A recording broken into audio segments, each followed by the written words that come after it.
masih berikan kesempatan kepada anak bangsa yang sudah dipilih dan diputuskan untuk memimpin negeri ini. Itu yang paling penting. Baik. Jangan lagi diintervensi.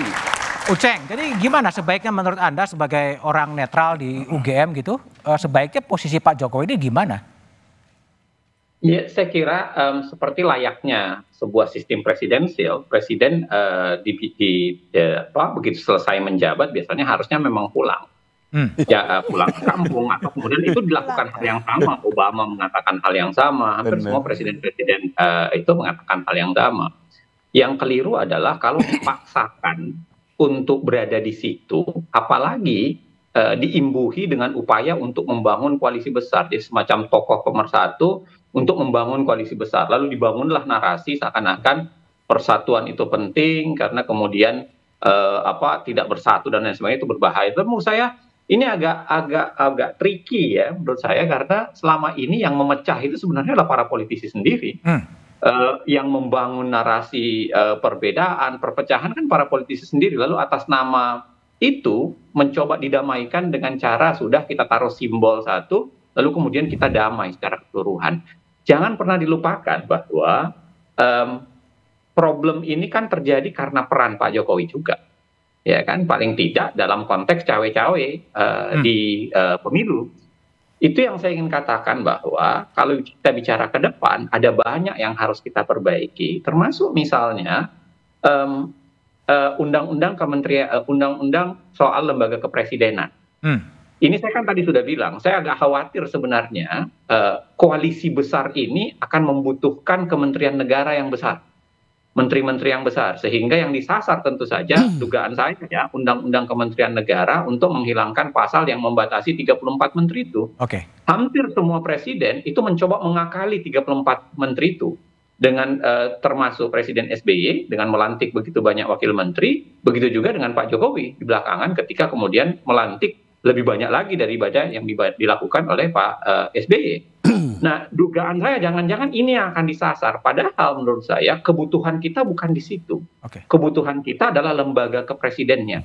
Bagaimana presiden ke depan harus ditata supaya dia tidak mudah untuk cawe-cawe dalam apapun, dalam kepemiluan. Makanya undang-undang kepresidenan itu, lembaga kepresidenan itu harusnya didorong. Termasuk misalnya konsep lemda. Dalam kondisi tertentu saya kira presiden harus dalam tanda kutip ya dipincangkan.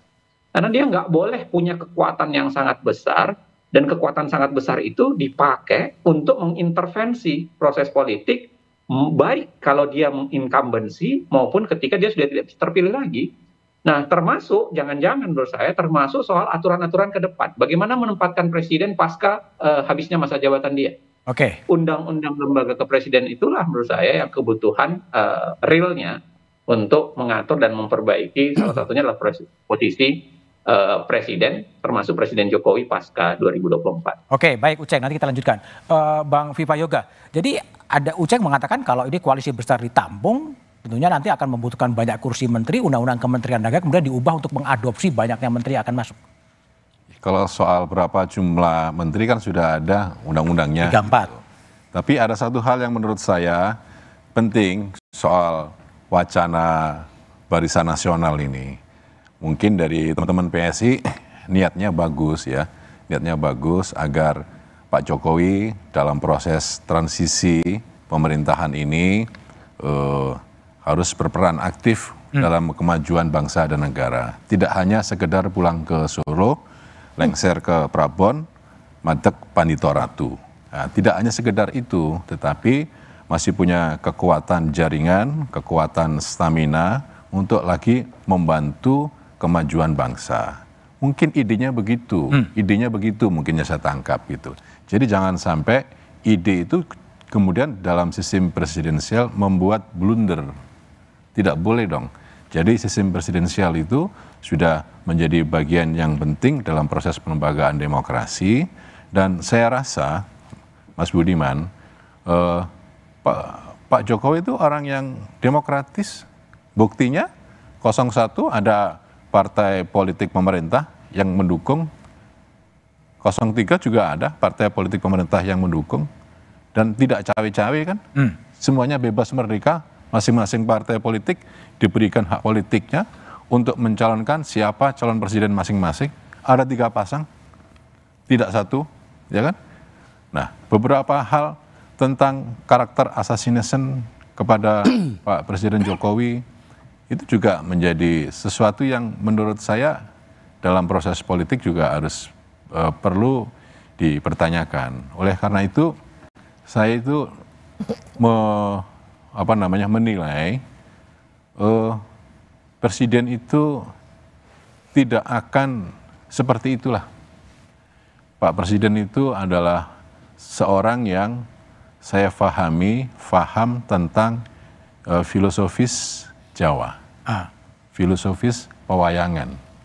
Oleh karena itu, dalam setiap gerak dan pemikirannya tentu akan dipengaruhi oleh pemikiran-pemikiran yang bijak dan bajik gitu. Oke. Oleh karena itu, kalau menurut saya, karena ini Barisan Nasional ini wacana, jangan sampai kemudian di koalisi Indonesia Maju ini menjadi sumber konflik baru.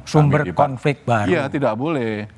Partai Amanat Nasional menginginkan koalisi Indonesia Maju ini tetap damai, aman, nyaman, sesuai dengan peraturan perundang-undangan, dan kalau bisa menjadi sebuah koalisi ya yang permanen, yang sinergis, yang masuk ke dalam relung-relung pilkada. Tapi kalau kemudian tidak bisa, ya tergantung kepada konfigurasi politik daerah. Tergantung kepentingan lah ya. Gitu. Oke, baik. Saya akan tanya kepada Yunarto Wijaya lagi ya. Pak Jokowi itu kan pernah mengatakan setelah selesai ya dia akan pulang ke Solo. Seberapa yakin sih bahwa Anda Pak Jokowi setelah 20 Oktober akan betul pulang ke Solo? Tapi jawabannya setelah jeda berikut ini.